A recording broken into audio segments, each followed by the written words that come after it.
Hey everybody, lots of Habs news to get into, so let's dive right into this. Chiarot returned to the Montreal Canadiens lineup on Friday, and it can be argued that he doesn't really bring anything different to the table in terms of what this blue line already has.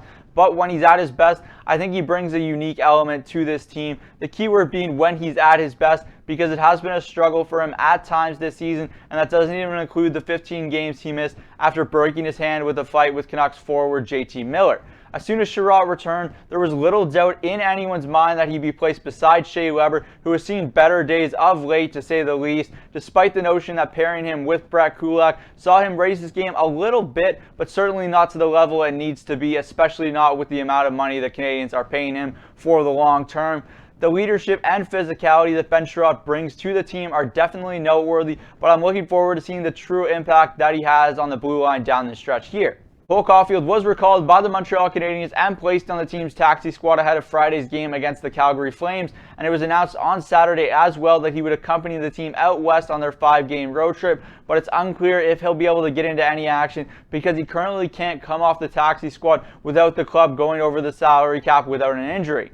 It should be good for Caufield's development to go on the professional road trip, regardless of if he gets into any game action, especially with the Rocket not playing any games now. Getting that experience and learning from some of the Habs veterans should do nothing but good things for his development. You can argue that what Caufield provides right now for this Montreal Canadiens team could be useful in the Habs lineup right now, but the harsh reality is that unless there's an injury, for the time being, it's very difficult for him to get into the Canadiens lineup. The Canadiens have one emergency recall remaining, and that should be used on Caufield, but we'll see whenever that does arise and whenever that happens to come to fruition for this Canadiens team. The one thing that has been consistent about the 2021 version of the Montreal Canadiens is their inconsistencies. You get their performance on Saturday versus the Winnipeg Jets where they get absolutely embarrassed, and then you get a really good effort on Monday versus the Toronto Maple Leafs before another bad effort on Wednesday versus the Flames, and then they have a nice reactionary performance on Friday versus those same Flames, and then on Saturday they lose 4-0 to the dismal Ottawa Senators. You get the picture. You don't really know what to expect from this team whatsoever on any given night, but one thing remains clear is that they need to start on time, because when they don't score the first goal in a game, it is very, very, very limited chance that they'll be able to pick up the victory in that contest. It's just they can't figure out how to start on time before the playoffs begin. It might be a quick exit for this Habs team that had a lot of expectations headed into this season.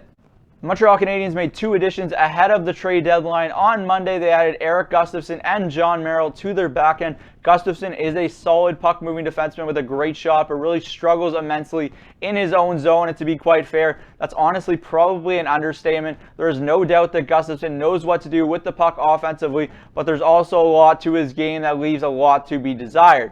If he enters the lineup, it will have to be versus soft competition and in a role where he takes over for one of the veterans on the Habs power play, particularly Shea Weber on the blue line. Jon Merrill seems like the most likely defenseman to get some action for this Montreal Canadiens team during their 5-game road trip out west. He provides a lot of what the team already has on the back end, a play-killing defensive defenseman that can move the puck and provide a safety net for whoever their partner would be, and it would likely be Alexander Romanov, who he would be partnered with on this Canadiens blue line. His addition likely signals bad news for Brett Kulak, who I think it would be a mistake to take out of this Canadiens lineup at the time being. With that being said, the top 4 is definitely set with Shea Weber, Chiarot, Jeff Petrie, and Joel Edmondson, and it's hard to see with what they've invested in Romanov that he gets taken out either, which leaves only one spot on this Canadiens blue line up for grabs, and Merrill might be in the possessed position to gain that spot. That's it for me today from Cook's Corner. As always, put your comments in the comment section down below and hit the thumbs up button to like this video. And if you haven't already, hit that subscribe button as well. I'm Zach Cook. We'll see you later.